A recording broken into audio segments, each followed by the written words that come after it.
মধ্যপ্রাচ্যের অস্থির যুদ্ধ পরিস্থিতির মধ্যে দীর্ঘদিন আটকে থাকার পর অবশেষে এগোতে শুরু করেছে বাংলাদেশের পতাকাবাহী জাহাজ বাংলার জয়যাত্রা। পারস্য উপসাগরের উত্তেজনাপূর্ণ পরিবেশে নানা অনিশ্চয়তার পর ৮ই এপ্রিল বুধবার সকালে জাহাজটি সৌদি আরবের রাস আল খাইর বন্দর থেকে হরমুজ প্রণালীর উদ্দেশ্যে যাত্রা শুরু করে। সংশ্লিষ্ট সূত্রে জানা যায়, সাম্প্রতিক শান্তি চুক্তির ঘোষণার পরই জাহাজটির চলাচলের পথ কিছুটা স্বাভাবিক হয়। সেই সুযোগ কাজে লাগিয়ে জাহাজটি পুনরায় যাত্রা শুরু করে। বিএসসির ব্যবস্থাপনা পরিচালক কমডোর মাহমুদুল মালেক জানান, বুধবার সকাল ৮টায় জাহাজটি রওনা দিয়েছে। সবকিছু অনুকূলে থাকলে বৃহস্পতিবার রাতের মধ্যে জাহাজটি হরমুজ প্রণালী অতিক্রম করতে পারবে বলে আশা করা হচ্ছে।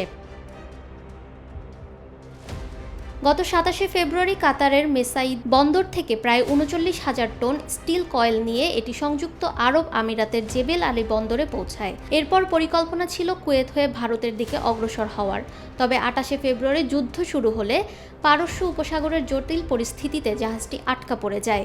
ফলে নির্ধারিত রুট থেকে বিচ্যুত হয়ে দীর্ঘ সময় অপেক্ষা করতে হয় নিরাপদ পরিস্থিতির জন্য।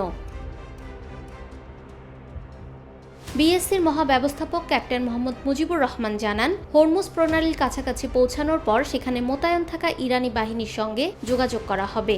এরপর সার্বিক নিরাপত্তা পরিস্থিতি বিবেচনা করে চূড়ান্ত সিদ্ধান্ত নেওয়া হবে কখন এবং কিভাবে জাহাজটি হরমুজ প্রণালী অতিক্রম করবে।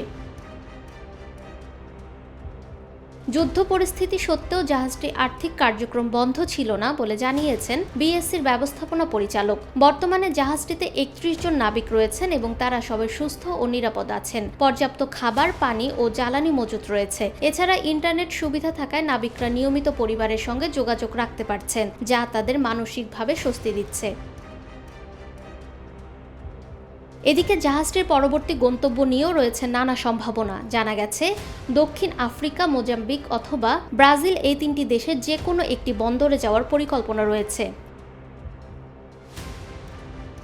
বিশেষজ্ঞরা বলছেন, হরমুজ প্রণালী বিশ্বের অন্যতম গুরুত্বপূর্ণ নৌপথ হওয়ায় এখানে যে কোনো ধরনের উত্তেজনা আন্তর্জাতিক বাণিজ্যে বড় ধরনের প্রভাব ফেলে। এমন পরিস্থিতিতে বাংলার জয়যাত্রার নিরাপদ অগ্রযাত্রা শুধু বাংলাদেশের জন্যই নয়, বরং বৈশ্বিক শিপিং কার্যক্রমের জন্য একটি ইতিবাচক বার্তা বহন করছে।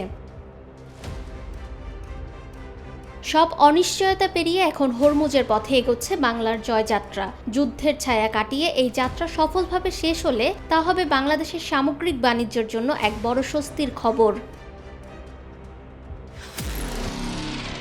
নিরপেক্ষ, সত্য প্রকাশে আপোষহীন।